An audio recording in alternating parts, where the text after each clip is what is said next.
and starts wailing on, sorry, our flag, I got too excited.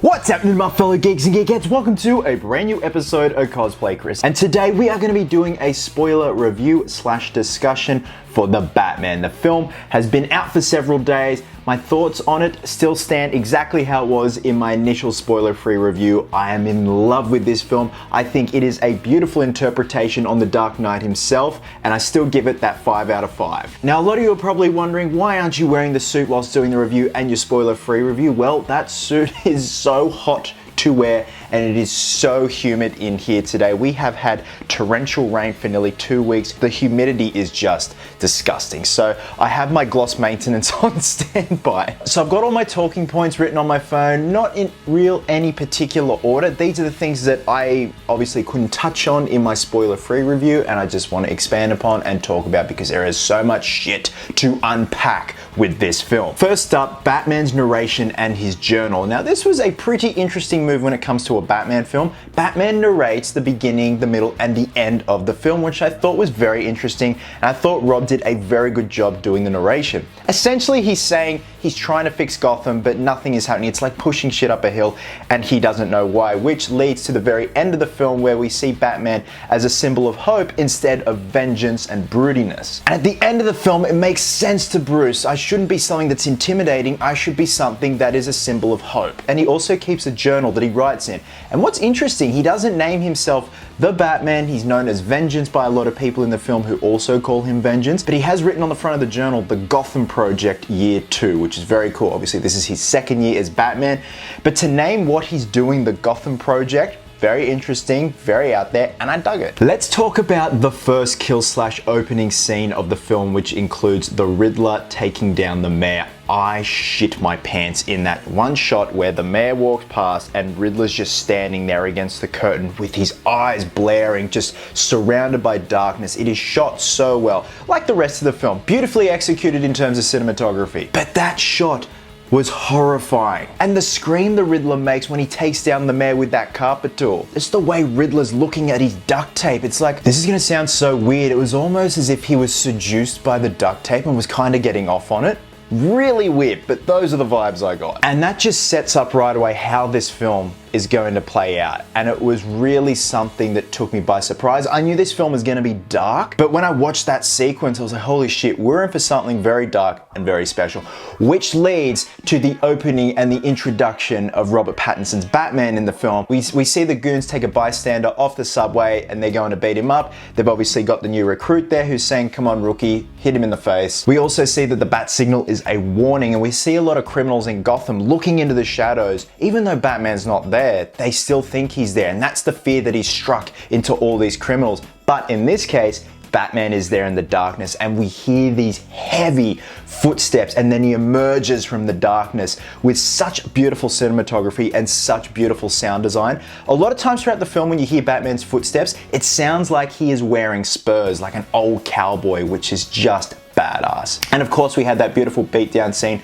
that we've seen in the trailers, but I think just that introduction is wonderful because we have the other criminals in Gotham looking into the darkness even though Batman's not there, but in this case he's there and he hands their asses to them on a platter. I mentioned in my spoiler-free review that Batman can be quite clumsy in a way, and it shows when he takes down a bunch of guys or tries to take down a bunch of guys. You know, he's getting the back of his head hit and everything, so he's not a perfect tactile Batman yet, which I really dug. So this is something I completely missed in my spoiler-free review, and halfway through editing the video I'm like, oh my god, I didn't talk about that. The Batmobile. So at the beginning of the film you see the engine in pieces throughout the cave / train station where Bruce and Alfred reside and have all their tech and the bat suit and everything. So Bruce and Alfred have put this thing together, and the introduction to it in the film was brilliant when they're at the docks with Oz and Selena and Oz's goons, and you see the Batmobile fire up and blare up, and it just sounds like a demon from hell. Initially when I saw first photos of the Batmobile, I'm like, oh yeah, it's a muscle car, I kind of get it. But I think because the sound design for this thing is so beautiful and so badass and so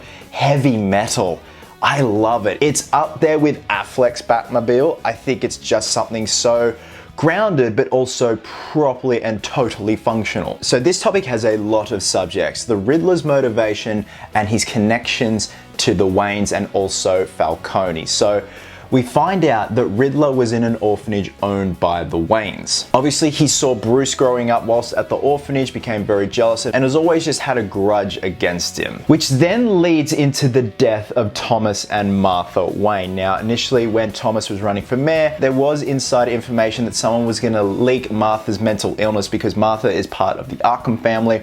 Martha went through some tough mental illness times, and that was gonna be leaked into the public, which wouldn't look good for Thomas's mayoral campaign. So with that, he approached Carmine Falcone. Falcone ended up killing that person who was going to leak that information. Stay with me. Thomas, being a good, upstanding citizen, thought that's not how it shouldn't have gone down. We wanted to just shake this person, rattle them so they wouldn't leak that information about his wife. Thomas then went to the police. And what Alfred was trying to tell Bruce in the film is that it's pretty obvious that Falcone had Thomas and Martha killed for that. Which then leads to us finding out that Falcone is Selina's illegitimate father. There is so much going on, but it intertwines quite well when you think about it. And when Selina was about to shoot Falcone and Batman stopped her, that was beautifully done. That is good writing. Just shows how strong Batman's moral code is for no killing, considering that he knows full well that Falcone is probably the reason why his parents are dead. And he's just essentially saying to Selina, it's not worth it. It's not gonna stop the pain, especially what your father's done to you, how he's abandoned you.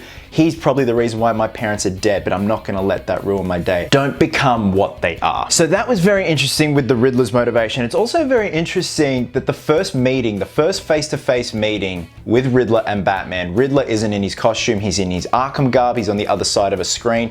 And every other time it's always been on the phone with FaceTime and stuff like that. And it's quite unique how Matt Reeves has designed the Riddler, obviously honing back to the Zodiac Killer, Seven, stuff like that. This isn't Jim Carrey prancing around the Batcave saying one-liners, throwing little cute bombs into the Batcave. This Riddler is fucked.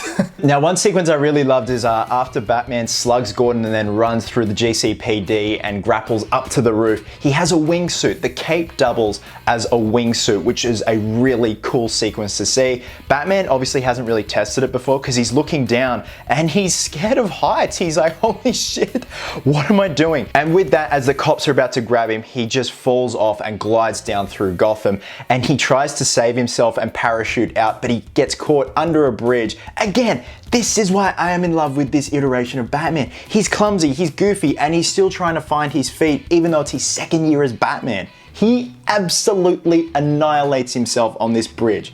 Parachute gets caught on the bridge, the wingsuit slash cape comes off, and he smashes onto a car onto the road of Gotham, and he just runs into this alleyway, into the darkness, capeless, and then in the next scene he's got his cape back. Which actually leads to my very littlest nitpick ever with this film.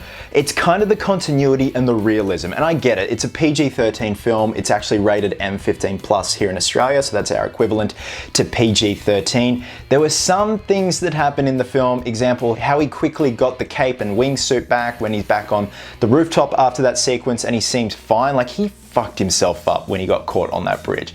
But when it came to the death of Coulson, we see in that funeral scene that the car ram raids through the church and it's Coulson taped up that has been taken hostage by the Riddler with a bomb on his neck. Now eventually when the bomb does go off, and that is a brilliant sequence where he's trying to answer riddles, and it gets to the third riddle and Coulson's essentially like, either way, if I survive this, I'm a dead man because I'm ratting people out, and he just chooses to die there and then. The bomb explodes, Coulson explodes, Batman is blown away. My only gripe was, again, because it's a PG-13 film, a little bit of blood, maybe a little bit of charring on the suit, maybe a little bit of charring on Pattinson's beautiful chin, because he then wakes up in the GCPD surrounded by cops that are like poking his eyes and everything, and that was so weird to see in a Batman film. So weird, so different, yet so cool. So let's delve more into Colin Farrell's Penguin, aka Oswald Cobblepot, aka Oz. I think he stole the show, and I definitely want to see more, and apparently we are going to be seeing more with this HBO spin-off series. I really hope this is going to take place between this film and the next Matt Reeves film, there is definitely going to be a trilogy within this world of Batman, and I'm hoping we see Oz rise through the ranks now that Falcone is dead. And I kind of wanted to fill in all those blanks so when the second film comes around, we're good to go. We've got that momentum with Oz's character. And you see in the film, he's not quite at that status yet where he's like the crime lord, the penguin crime lord of Gotham. He's kind of like a goon essentially to Falcone. But with Falcone now out of the way, it now gives him that chance to rise through the ranks and become the penguin we know and love. But even still, where he is now is just a simple goon. I loved it. I loved the portrayal by Colin Farrell. Again, just completely disappeared into that beautiful makeup by Mike Marino and his crew. So let's talk about the climax of the film. It is very different from the first and second act. It essentially becomes a disaster film. So what happens is Riddler is captured, but he essentially has copycats dressing up as him, going out with rifles in the Gotham arena where everyone is crowded to because it's an evacuation area. Riddler then blows up the seawalls of Gotham. And it's quite a biblical reference. It's kind of an analogy of cleansing the city and bring the corrupt of Gotham out into the streets, which is pretty cool. Again, very biblical, very blockbuster, and very disaster film-ish compared to the rest of the film, but I still dug it. It did take quite a turn. When the seawalls are blown up, the visual effects are so well done. The water effects just look hyper-realistic and very well done. Now, during the climax, Batman is essentially on the verge of death. He is taking an absolute beating in this climax, and something happens that I've never seen in a Batman film before, and I'm surprised I've never seen in a Batman film. He injects himself with adrenaline. He has adrenaline on his utility belt. It is a green adrenaline, and everyone's saying, oh, it's the Bane Venom, da da da. I don't think so. It's fun to speculate. I really don't think so. I think it's just adrenaline. He injects himself with it and he goes berserk, and I got goosebumps. Pattinson then lunges at one of these copycat Riddler killers and starts wailing on... Sorry, Affleck, I got too excited. You stay there. You okay? How's your chin? You good? Okay. He goes apeshit on this Riddler copycat killer, just wailing on him, smashing into his face, and the look on Selina's face is horror. Gordon then grabs him, they take the mask off, and Batman realizes it's not Riddler, it's someone else.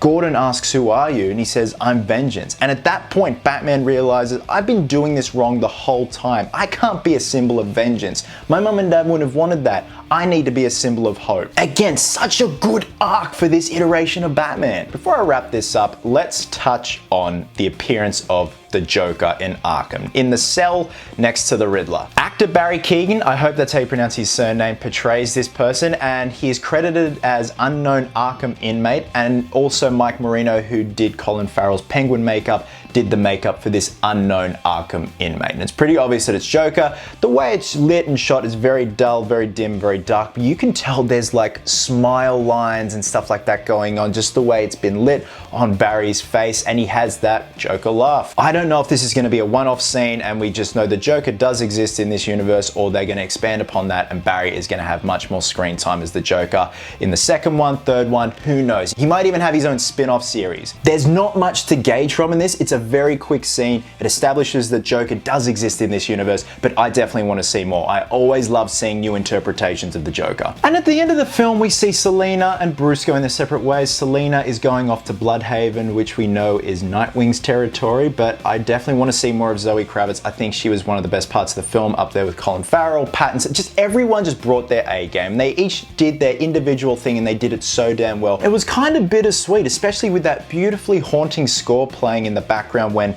they come together and then they go their separate ways. Bruce is heading home, Selina's heading to Bloodhaven, and we see Bruce looking in the side mirror of his bike, and I honestly thought he was going to stop, or she was going to stop, and they're going to come back, have a big kissy-wissy, and then go on, or maybe go with one another. I don't know. They've gone their separate ways, but I know they'll reunite in the second and third film. It's gotta happen. Now, there is something after the credits. It's no footage whatsoever. It's essentially the Riddler code saying goodbye and ratlada.com. So there are riddles there that you can solve that are constantly being updated on the website.